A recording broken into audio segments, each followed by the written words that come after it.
Пушкин атындагы номер 1 мектеп гимназиясы кыргыз тили 3-класс Сайбекова Айнагүл Амановна. Окутуу орус тилинде жүргүзүлгөн мектептер үчүн. Саламатсыңарбы балдар? Күнүңөр көңүлдүү өтсүн, кутмандуу күнүңөр менен. Азыр китеп дептериңерди ачып, бүгүнкү күндүн числосун жана теманы дептерибизге жазып алабыз. 5 айынын 21 сабактын темасы кыш мезгили. Ал эми сабагыбыздын максаты жыл мезгилдеринин айырмачылыгы, кыш мезгилинин өзгөчөлүгү жөнүндө түшүнүк алышат. Ден соолугубузду сактоого, чыңдоого үйрөнөбүз. Жаңы лексикаларды, сөз айкашын, сүйлөмдөрдү түзө алышат, сүйлөө кебинде колдонушат. Ал эми азыр балдар, биз силер менен кыш мезгили деген темада видеону кунт коюп көрүп көңүл бөлөбүз. Таң эртеден жылмайып, күндү күлүп тоскула, күн да тиет нурданып, ден соолукта болгула. Балдар, сабакка даярбызбы? Анда эмесе сабагыбызды баштайлы. Бүгүнкү сабагыбыз айлана чөйрө менен таанышуу. Балдар, силер угуп тургулачы. Мен азыр силерге табышпак айтам, а силер анын жандырмагын тапкыла. Асмандан жаап ак бубак, ак чапан кийип алышты. Жолдордагы үйлөр да апапакай болуп калышты. Бул кайсы мезгил? Азаматсыңар, кыш мезгили. Бүгүнкү темабыз кышында көчөдө сейилдөө. Балдар, мага айткылачы. Бир жылда канча мезгил бар эле? 4. Кыш, жаз, жай, күз. Анда эмесе балдар, азыр кайсы мезгил? Мага ошону айткылачы. Азаматсыңар, кыш мезгили. Кыш мезгили балдар 3 айдан турат. Декабрь, январь, февраль. Балдар, анда силер менен биз айлана чөйрөгө көз чаптырып, келгиле сейилдейбиз. Кыш мезгили кандай болушу мүмкүн? Ал аяздуу, суук, анан күмүш түстүү, сыйкырдуу. Кышында балдар күн кыскарат, түн узарат. Ал эми күндүн жылуулугу бир аз кайтат.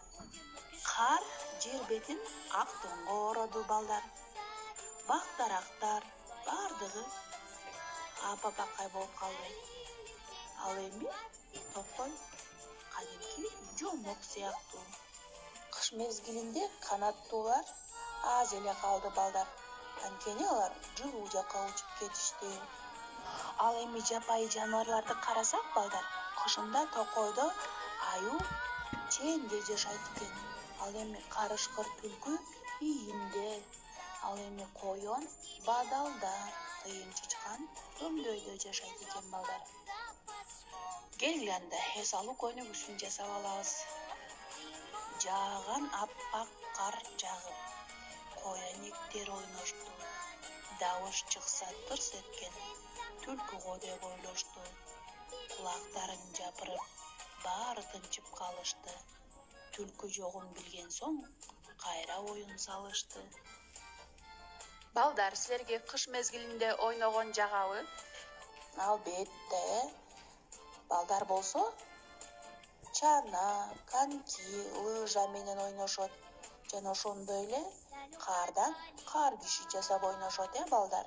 Андан тышкары балдар, кышында аябай шаңдуу, көңүлдү көтөргөн майрамыбыз бар. Ал кайсы майрам балдар?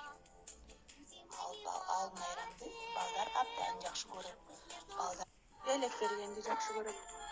Ошондуктан бизге кыш мезгили абдан жагат. Балдар, бүгүнкү сабак силерге жактыбы?